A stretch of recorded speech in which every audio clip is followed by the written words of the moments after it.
नमस्कार दोस्तों, जय हिंद, वंदे मातरम। मैं आपके साथ जयसवाल सर। आप सभी का स्वागत अभिनंदन है टीटी फैमिली शिक्षकों के परिवार जयसवाल कोचिंग सेंटर पर, पावर्ड बाय शिक्षा ही प्रकाश है।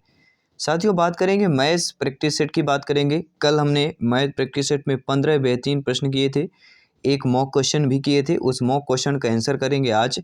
और आज हम दोस्तों टॉप 20 क्वेश्चन करने जा रहे हैं, क्योंकि एग्ज़ाम बहुत ही नज़दीक है और प्रश्न कंसेप्ट ज़्यादा हैं, इसलिए एग्ज़ाम के पहले सारे प्रश्न को एक बार रिमाइंड करना है प्रैक्टिस के तौर पर। तो ये आज के जो महत्वपूर्ण टॉप 20 क्वेश्चन रहेंगे, बहुत ही इंपॉर्टेंट प्रश्न हैं। तो चलिए शुरुआत करते हैं। सभी प्यारे मित्र ज्वाइन हो जाएंगे, रब पेन कापी लेके बैठ जाएंगे। और पिछले प्रैक्टिस सेट के सभी सब्जेक्ट की प्लेलिस्ट बना दी गई है, जिसका आई बटन पे आप लोगों को लिंक मिल जाएगी। चलिए देर न करते हुए शुरुआत करते हैं। पहले हम कल के मॉक क्वेश्चन को सॉल्व करते हैं। बहुत सारे कमेंट्स आए थे, उनका तहे दिल से धन्यवाद करते हैं कमेंट में आंसर देने के लिए, फीडबैक देने के लिए कि 2002 गुणे 202 में क्या घटाया जाए जिससे कितना प्राप्त हो जाए। बहुत ही अच्छा और सरल भी प्रश्न था। तो यहाँ पे मान लेना, आपको माना कि घटाने पर हमें कितना प्राप्त हो रहा है, इतना प्राप्त हो रहा है। तो यहाँ पे x कर लेना आपको, ठीक है। माना कि x घटाने पर इतना प्राप्त हो रहा है, तो हमें करना क्या पड़ेगा, बहुत ही आसान है। 2002 कर लीजिए, गुणे 202 कर लीजिए, माइनस x घटाने पर यहाँ पे क्या कर लेना है, माइनस x घटाने पर हमें कितना प्राप्त हो रहा है, यहाँ पे 2 इतना कर लेना है, ठीक है। इसको सॉल्व करेंगे और जैसे इसको सॉल्व करेंगे अब फिर क्या आ जाएगा, देखिए ध्यानपूर्वक। पहले 2002 और 202 का गुणा कर लीजिए, इसका गुणा कर लीजिए, आपकी वैल्यू कितनी आ जाएगी, 40 और आपका 44 एंड 04, ठीक है, इतने आ जाएगी।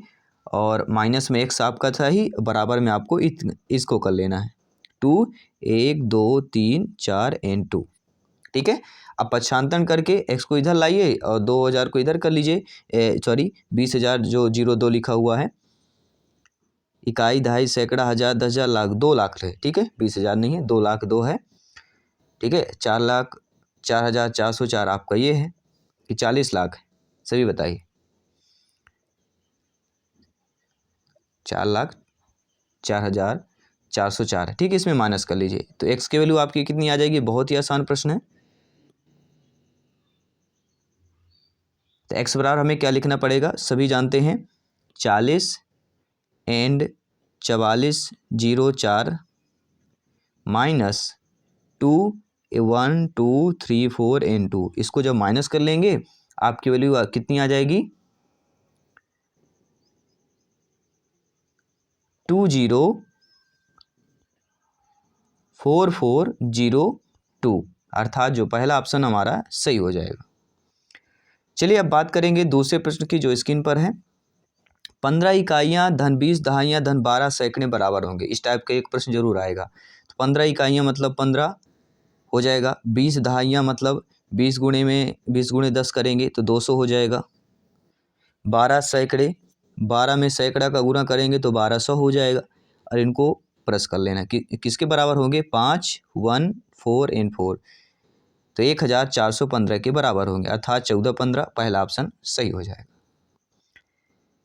इसी प्रकार अगला प्रश्न दिया गया है, 496 योग 318 का निकटतम सैकड़े में मान क्या होगा। देखिए निकटतम सैकड़ा हज़ार आ जाए, ठीक है, लाख आ जाए, करोड़ में आ जाए, एक जरूर प्रश्न आएगा इस टाइप से। तो बहुत अच्छा है, देखिए 496 और 318 इन दोनों का टोटल योग कर लीजिए, 8 6 14, 9 1 10 11, 4 3 7 11, 814। तो ये कितना निकटतम में सैकड़ा मान होगा, 800 के होगा। जब 850 के ऊपर हो जाएगा तो फिर 900 कहला जाएगा, ठीक है। 750 के ऊपर और 850 के पहले निकटतम सैकड़े में 800 ही कहलाएगा, ठीक है। दूसरा ऑप्शन सही हो जाएगा। कोई भी डाउट हो सभी शिक्षा बंधु, मेरे सभी प्यारे मित्र, भाई बहन, गृहिणी यहाँ पे अपना कमेंट फीडबैक बता सकते हैं। आइए बात करते हैं फोर्थ प्रश्न की। 1 से 100 तक की संख्याओं में अंक शून्य कितनी बार आता है, सभी कमेंट कीजिएगा। ये सारे प्रश्न ऑलरेडी हम क्लास पर कर चुके हैं, लेकिन प्रैक्टिस के तौर पर ये आपके फिर से रिमाइंड कर रहे हैं। इससे रिलेटेड प्रश्न आ सकते हैं, यही प्रश्न आ सकते हैं, संख्याएं चेंज हो सकती हैं। तो 1 से 100 तक की संख्या में कितनी शून्य आता है, बहुत ही आसान है। 10 हो गया, 10 10 20 30 40 100 ऐसे करेंगे 100 तक, ठीक है। तो 10 से लेके 90 तक 9 जीरो होते हैं और 100 में 2 जीरो होते हैं। टोटल कितने शून्य हो जाते हैं? तो 11 शून्य हो जाएंगे, ठीक है। तो यहाँ पे थर्ड ऑप्शन जो दिया गया है तो 11 संख्याएं हो जाएंगी। पांचवा प्रश्न है 1 से 30 तक की संख्याओं में अभाज्य संख्याएं बताना है। बहुत ये भी आसान प्रश्न है। 1 से 30 तक में अभाज्य संख्याएं बताइए सभी लोग। पहली अभाज्य संख्या 2 3 5 7 11 13 एंड 17 एंड 19 एंड 23 एंड 29 भी है आपका। ये हो गए 1 से 30 तक की अभाज्य संख्या। टोटल गिन लीजिए कितनी है? 1 2 3 4 5 6 7 8 9 10 हो जाएंगे, ठीक है। तो यहाँ पे आपका पहला ऑप्शन जो दिया गया वह सही हो जाएगा। अगला प्रश्न है किसी विषम प्राकृत संख्या के परवर्ती तथा पूर्ववर्ती का गुणनफल हमेशा किस संख्या से विभाजित होता है? तो हमेशा 8 से विभाजित होता है। फॉर एग्जाम्पल यहाँ पे देखिए, मान लीजिए 11 हो गया, एक विषम प्राकृत संख्या हमारी 11 है कि नहीं है? सभी लोग बताइए। 11 एक हमारी एक विषम प्राकृत संख्या है। इसके पहले क्या है? परवर्ती पूर्ववर्ती, तो परवर्ती इसका 12 होगा, पूर्ववर्ती 10 हो जाएगा। इन दोनों का गुणनफल, तो 10 और 12 का गुणनफल 120 होता है। तो ये 8 से डिवाइड करें, 8 का भाग चला जाएगा। मान लीजिए कोई अदर संख्या ले रहे हैं, यहाँ पे एक प्राकृत विषम लेना तो 5 ले रहे हैं। चलिए 5 संख्या लेते हैं। इसके पहले पूर्ववर्ती 4, परवर्ती 6 आ जाएगा। 6 चौको कितना होता है? 24 होता है। 24 डिवाइडेड 8 करिए, 8 3 24, 8 का भाग चला जाएगा। तो 8 से भाग यानी गुणनफल जो होता है हमेशा जो है 8 से विभाजित हो जाएगा, ठीक है। चलिए बात करते हैं अगले प्रश्न की। 7 और 13 के बीच कितनी परिमेय संख्याएं होगी? तो दो संख्याओं के बीच दोस्तों अनंत परिमेय संख्याएं हो जाएंगी। तीसरा ऑप्शन सही हो जाएगा। अगला प्रश्न है, यहाँ पे लिखा गया 10 99 99 9, अर्थात इकाई, दहाई, सैकड़ा, हजार, 10,000, लाख, 10 लाख, ठीक है। एक 1 मिलियन भी कह सकते हैं। तो 10,99,999 की परवर्ती संख्या होगी, अर्थात ये 10 दिया गया है और 5 ठो 9 दिए गए हैं, 3 4 5, इसमें +1 करेंगे। तो +1 जैसे इसमें करेंगे तो 9 1 10, ये भी हो जाएगा, ये भी 10, ये भी 10, ये भी 10, ये भी 10, और अंत में कितना हो जाएगा? 11। तो 11 और 5 शून्य किस में दिए गए हैं? तो आप देखेंगे फोर्थ ऑप्शन में 11 और 5 शून्य, तो यहाँ पे 11 लाख, ठीक है। 10,99,999 की परवर्ती संख्या 1 जोड़ देंगे तो 11 लाख हमारा हो जाएगा, अर्थात 1 मिलियन 1 लाख। फोर्थ ऑप्शन सही हो जाएगा। कोई भी डाउट हो कमेंट कीजिएगा, फीडबैक कीजिएगा। प्रत्येक भाई बहन शिक्षक बंधु यहाँ पे कमेंट कीजिएगा, फीडबैक कीजिएगा, और रफ पेन में अपने आप भी सॉल्व करते जाएं। एक आपका प्रैक्टिस के तौर पर रिमाइंड हो जाएगा। अगला प्रश्न है, दिया गया 48 93 48 माइनस 48 365 को 100 तक सन्निकटन करने पर कितना मान आएगा? ध्यानपूर्वक समझिएगा, बहुत अच्छा प्रश्न दिया गया है। देखिए इसका जो मान पहले हम माइनस कर लेंगे, ठीक है। 48 93 में हमें देखिए यहाँ पे हम लिख लेंगे, तभी माइनस करने में अच्छा लगेगा, क्योंकि डायरेक्टली मैं यहाँ से कर दूंगा तो आप लोग उतना समझ नहीं पाएंगे, ठीक है। 48 3 65, यहाँ पे चलिए माइनस कर लेते हैं। 8 में 5 गया, 3 करेंगे, ठीक है। 14 में 6 गया, 8 आ जाएगा। यहाँ पे 12 में 3 गया, 9 शून्य, 8 में 4 गया, 4, इतना आएगा। 40 983, 40 983 ये वैल्यू हमारी आ गई, ठीक है। अब इस वैल्यू को कह रहा है सन्निकट करने पर कितना मान आएगा? 40 983, 983 को सभी लोग जानते हैं कितना आ जाएगा? 40 983, तो 100 तक सन्निकट मान निकालना है। तो 44 1000 हम कर देंगे, क्योंकि 983 को हम 1000 के सन्निकट ही मानेंगे, ठीक है। अगर सैकड़े में करेंगे 83 को तो 100 माने जाएगा, तो 901 1000 हो जाएगा लगभग, ठीक है। तो 40 ये आपका दिया गया है, जो दूसरा ऑप्शन दिया गया है ये हमारा सही हो जाएगा, सन्निकटन मान, ठीक है। तो सन्निकट मान को अच्छे तरीके से समझ लीजिएगा, क्योंकि इससे रिलेटेड एक प्रश्न आ जाता है और ये ऐसे प्रश्न होते हैं जो कन्फ्यूजन कर देते हैं। अगर आप अच्छी तरह से नहीं समझ पाएँ तो आप ज़रूर इन प्रश्नों पर कन्फ्यूज हो जाएंगे, जैसे पूर्ववर्ती परवर्ती पर हो जाते हैं, सन्निकट मान पर भी कन्फ्यूज हो जाते हैं।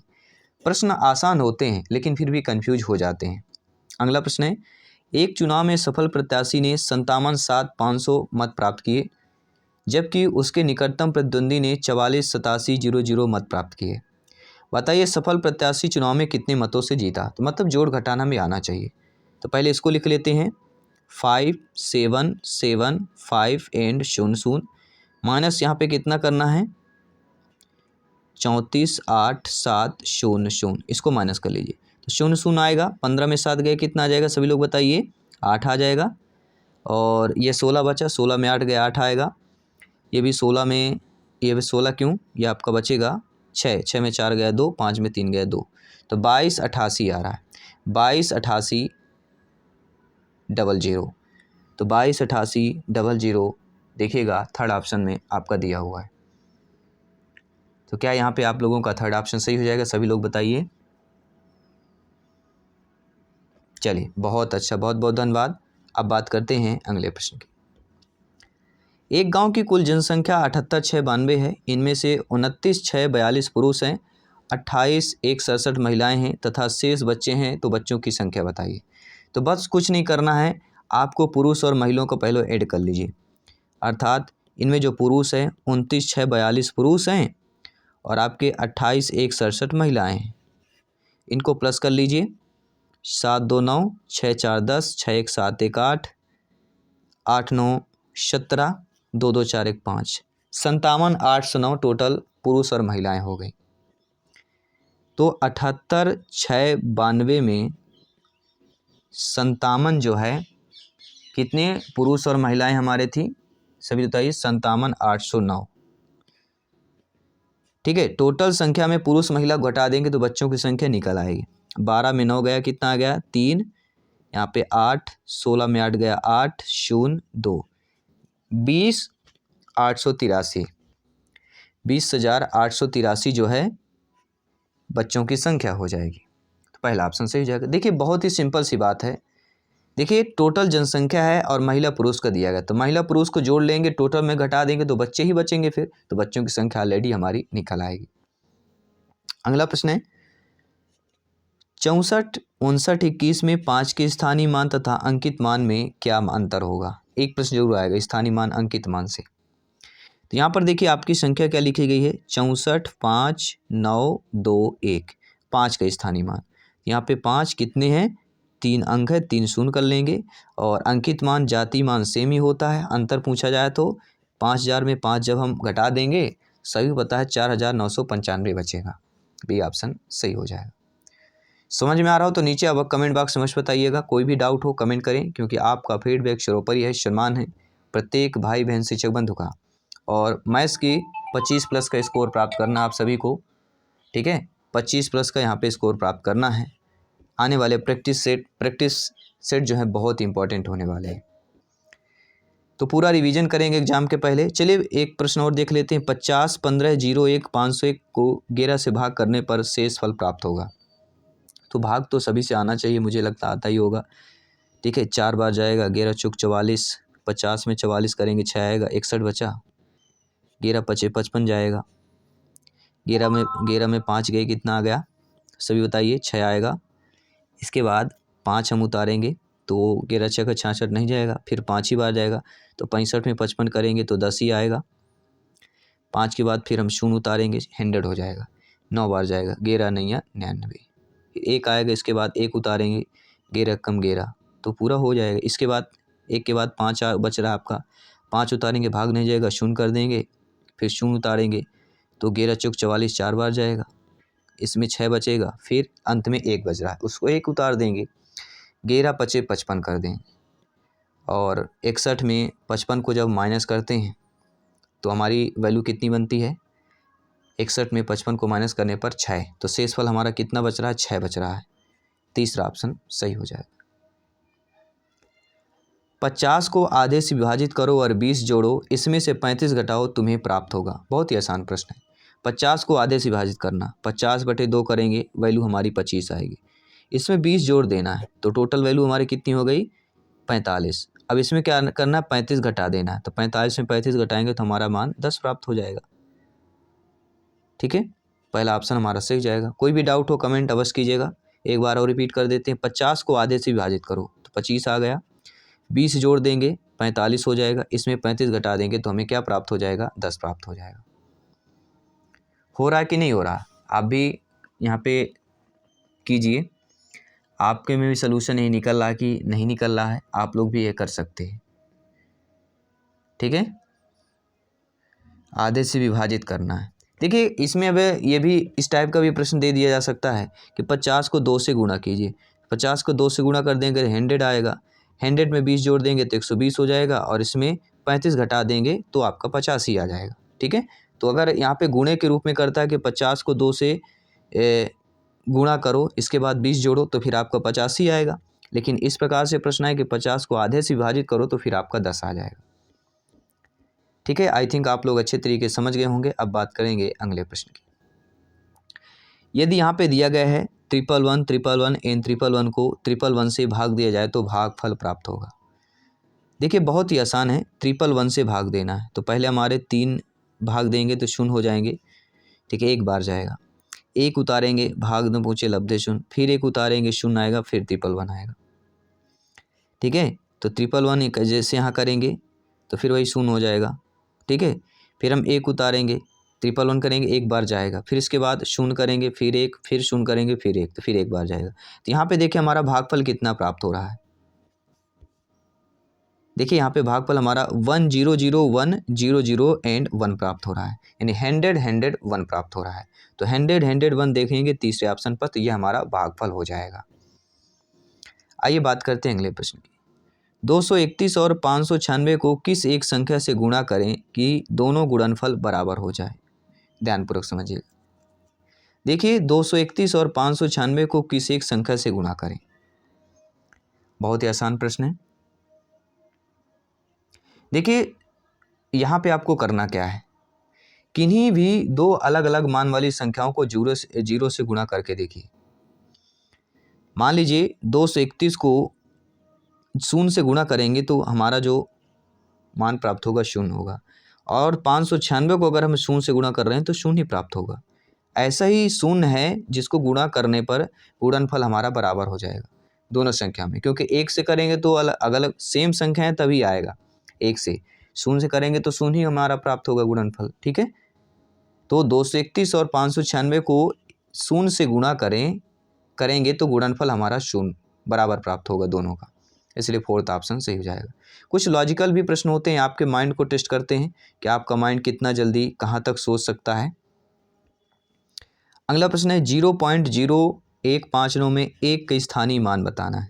ठीक है, तो दशमलव का स्थानीय मान कैसे निकालते हैं ये भी आइए जान लेते हैं। देखिए दशमलव का स्थानीय मान निकालने के लिए सर्वप्रथम यहाँ पे हमें क्या कहा है, 0.01 रख लेना है। ठीक है, और इसको हम कैसे डिनोट कर सकते हैं, 0.01 को बराबर है, इसको हम 1/100 लिख सकते हैं। ठीक है, तो स्थानीय मान इसका हमारा 1/100, तीसरा ऑप्शन सही हो जाएगा। अब आइए बात कर लेते हैं अगले प्रश्न की। 4 धन 4.44 धन 0.04 धन 44.4 धन 444 का मान होगा। देखिए इनमें कन्फ्यूजन हो जाता है, पहले 444 हो गया, तो पहले आप लोगों को 444 लिख लेना है। ठीक है, इसके बाद 44.4 लिखा हुआ है ना यहाँ पे, तो हम 44 इधर कर लेंगे, 0.4 कर लेंगे। ठीक है, इसके बाद आपका 4.44 है, एक टोटल 4 है शुरू वाला, और इसके बाद एक और है 0.04 वाला, तो 0.04 कर लेंगे। अब ऐसे इसको प्लस करेंगे तो 4 4 हमारा 8 आएगा इधर, और 4 4 8 आ जाएगा, यहाँ पे दशमलव लगा दीजिए। इसके बाद 4 चौक 16, 4 4 8 1 9 4, 496.88 हमारा आ रहा है। कहीं लगता हमें जोड़ घटाव में कुछ गलती तो हुई है। ठीक है, कितना आएगा। कुछ गलतियां हुई हैं इसमें। देखिए हमारे सभी अंक लिखे हुए हैं कि नहीं लिखे, एक बार फिर से रिमाइंड करते हैं सारे प्रश्नों को। देखिए रिमाइंड करते हैं और फिर से हम लिखेंगे यहाँ पे 4 प्लस यहाँ पे 4 प्लस 444 लिखा हुआ है ना, हम यहीं पर गलती कर दी है। ठीक है, ये हमारा जो 4 है एक छूट गया है, इसी को हम फिर से करेंगे। ठीक है, चलिए एक बार कर लेते हैं, क्योंकि गलतियां अगर अभी से हम नहीं पकड़ पाएंगे तो फिर बाद में दिक्कत हो जाती है। कुछ लोग तो ये भी बोल चुके होंगे सर से जोड़ भी नहीं आता। ठीक है, बिल्कुल कमेंट में आ गया होगा कि सर से तो आपसे जोड़ भी नहीं बनता है। बिल्कुल भैया नहीं बन रहा है, क्या करें, आप लोगों से ही सीख रहे हैं। 4 एंड 4 कीजिएगा। ठीक है, इनका टोटल कर लीजिए, आपका 4th ऑप्शन आ जाएगा। देखिए डायरेक्टली हम कैसे हम सॉल्व कर सकते हैं। ऐसे करने के लिए पहले दशमलव के बाद देखिए ये 2 हैं, ये 2 हैं और ये 1 ही है। तो पहले 2 2 हैं तो 4 4 8 आ जाएगा। ठीक है, इनको बाद तो 8 लिख लेंगे, और ये भी आपका 4 4 8, तो यहाँ पे हम 8 आ जाएगा। ठीक है, दशमलव के पहले 8 8 आ गए। इसके बाद देखिए 4 दूनी 8, 4 1 हो गया, दशमलव के पहले वाला 4 दूनी 8 एंड 4 3 12, 4 4 16, 4 5 20, 5 4 आ रहे हैं। ठीक है, तो यहाँ पे हम 0 कर लेंगे, 2 आ गया ना। चलिए 4 दूनी 8 2 बार आएगा, 10 हो जाएगा, 0 हो जाएगा, 4 एक कम 4 एक 5 आएगा। ठीक है, तो 500.88, 4th ऑप्शन सही हो जाएगा। देखिए अब अगर रफ पेन में लिखते हैं तो काफ़ी सारा स्क्रीन भी मिलता है, यहाँ पे स्क्रीन भी छोटी है तो थोड़ा प्रॉब्लम आ जाती है। अंशिका 1 घंटे में एक किताब का 1/3 भाग पढ़ती है, वह किताब को 11/5 घंटे पढ़ती है। इस किताब का कितना भाग पढ़ने को शेष बचता है। देखिए बहुत ही आसान प्रश्न है। अंशिका 60 मिनट में कितना पढ़ती है, 1/1 घंटा में 60 मिनट ही तो होते हैं। ठीक है, तो 60 मिनट बराबर 1/3 भाग, तो 1 मिनट में कितना पढ़ेगी, 1 मिनट का निकाल लेते हैं। तो 1 मिनट में कितना पढ़ेगी, 1/3 गुणे 60, 1/3 गुणे 60 भाग पढ़ेगी। तो टोटल 11/5 घंटे में 132 मिनट हो जाएंगे। तो टोटल जो है 132 मिनट में कितना पढ़ेगी, 132/3 गुणे 60। इसको जब सॉल्व करेंगे बराबर 11/15 भाग आ जाएगा। कितना आ जाएगा, 11/15 भाग। चूंकि देखिए आपका जो 11/5 घंटे पड़ती है, इसको 11/5 गुणे 60 करेंगे तो मिनट में निकाल लेंगे तो 132 मिनट आएगा। ठीक है, तो शेष भाग हमारा कितना बचा, 1 में जब हम 11/15 को घटाएंगे, LCM 15 आएगा। ठीक है, और ऊपर आपका 15 माइनस 11 आएगा, तो 4/15 हो जाएगा। तो यहाँ पे सेकंड ऑप्शन सही हो जाएगा। अर्थात अंशिका 1 घंटे में किताब को 1/3 भाग पढ़ती है, तो एक किताब को 11/15 घंटे पढ़ती है वही किताब को। ठीक है, 1 घंटे में 60 मिनट में 1/3 भाग किताब का पढ़ लेती है, तो वह टोटल 132 मिनट पढ़ती है, तो कितना भाग पढ़ेगी, 4/15 भाग पढ़ेगी। अगला प्रश्न इसके बाद एक मॉक क्वेश्चन करेंगे। भाग के एक प्रश्न में भाजक भागफल का 10 गुना है एवं शेष फल का 5 गुना है। यदि शेष फल 46 है तो भाज्य होगा। बहुत अच्छा प्रश्न है, ध्यानपूर्वक समझिए। देखिए फार्मूला क्या होता है, सभी लोगों को पता होगा, भाज्य बराबर भाजक गुणे भागफल धन शेष फल। ये फार्मूला याद रखिएगा, भाज्य बराबर भाजक गुणे भागफल धन शेष फल। तो यहाँ पे भाज्य बराबर क्या दिया गया, भाजक हमारा कितना दिया गया, शेषफल का 5 गुना, तो यहाँ पे 5 गुणे शेषफल कर लीजिए। ठीक है, इसके बाद गुणे क्या होता है, भागफल। तो भागफल यहाँ पे क्या दिया गया, भागफल का 10 गुना है, तो भागफल बटे 10 करना है। यहाँ पे क्या करेंगे, भागफल बटे 10 कर लेंगे, और धन शेष फल आपका 46 दिया गया है तो +46 कर लीजिए। ठीक है। अब इसको जब हम सॉल्व करते हैं तो 5 धन शेषफल हमारा 46 दिया गया है, तो 5 गुणे 46 कर लेंगे। क्या कर लेंगे यहाँ पे 5 गुणे 46 रफ में लिखते जाइए तो आप लोग समझ जाएंगे, जब एक सीरीज से लिखेंगे तो सारा कुछ आपको समझ में आ जाएगा। इसके बाद भाजक बटे 10 दिया गया है, ठीक है। तो भाजक सभी लोग बताइए, शेषफल का 5 गुना यहाँ पे बताया गया है, तो भाजक बटे 10 अर्थात 5 बटे 10 हो जाएगा। तो 10 हम बाद में लिख लेंगे, बाकी शेषफल 5 गुणे 46 हो जाएगा, बटे यहाँ पे 10 कर लेंगे और धन आपका 46 सही है।